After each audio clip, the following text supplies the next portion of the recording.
going on, guys? I am back after a short break as always, and today we're gonna be looking at GTA 5 on actually not the FX. Alright guys, a little bit of a shocker. I recently got the i5 6400 and 8 gigs of DDR4, I believe. One of my other 8 gigs, I had 16, but one of the 8 gigs actually died when it came in, so I'm waiting for the replacement. But right now I just got 8 gigs, and yes, I did replace it. So the FX videos might not come as often as they used to because I now have switched the CPUs, and it's just a pain to, hold on, I got a message. Sorry, it's just a pain to be switching it back and forth. But don't worry, guys, I'll still upload. You just gotta request it. I did have a request for WWE 2K16, and yes, it's already recorded and all that. I'm editing it. But for now, we're looking at GTA on the i5 6400 and RX 470. Both of these are stock. Without any more, hassles or whatever, let's get into the video.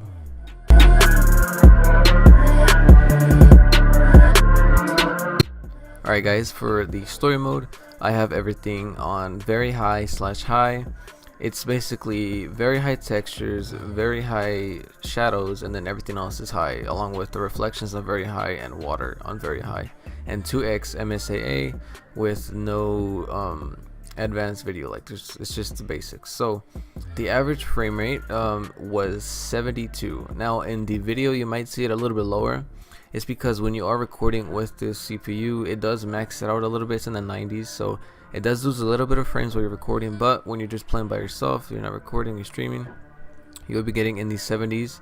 It's basically 68 to 75. The highest I've ever seen it go was like 110, but that was in a cutscene. So I mean, it's not, it's not terrible, guys. It's really good performance. I yet have to overclock. I've heard good things about the overclock on the i5. I just have to figure it out. I have a cooler and everything, but 72 FPS, and I believe the low was, I think, 58. That was when there was a really big explosion on screen. I just did the first mission on GTA because I had to reinstall it because I had to replace the OS, and I lost my whole save, so it kind of sucks. But there you go, guys. That is store mode. Now let's move on to the online portion, and we're gonna see it's pretty lit, guys. I'll stop. It's yeah, let's just go to online.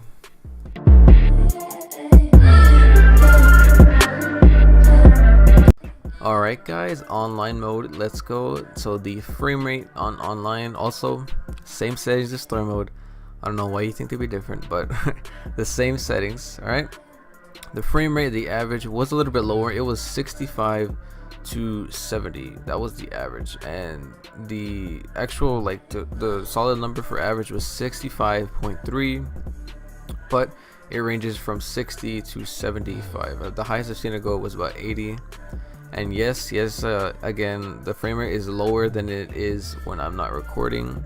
So the frame rate you're seeing in the top left corner is it's quite a bit lower than it really is without recording. So it lost about 10 FPS, a big heavy hit. I was using AMD Relive as like the least hit I could take, but still very good frame rates. 65 on average at 1080p and high/very high. I mean, it's nothing to be like, oh, what the fuck, bro, this is some shit FPS, bro, not even PC master. It's pretty good FPS. So once again, another pass online. Now we're gonna be looking at the racing part, and the racing was a little bit of a difference. You'll see in a sec, but yeah, so let's get right into it. Alright guys, now we are in the racing.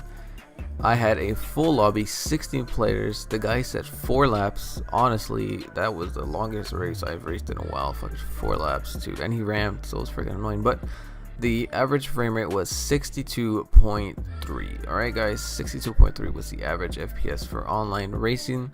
It was a little bit lower once again while I am recording. I know it's just terrible. It was very playable.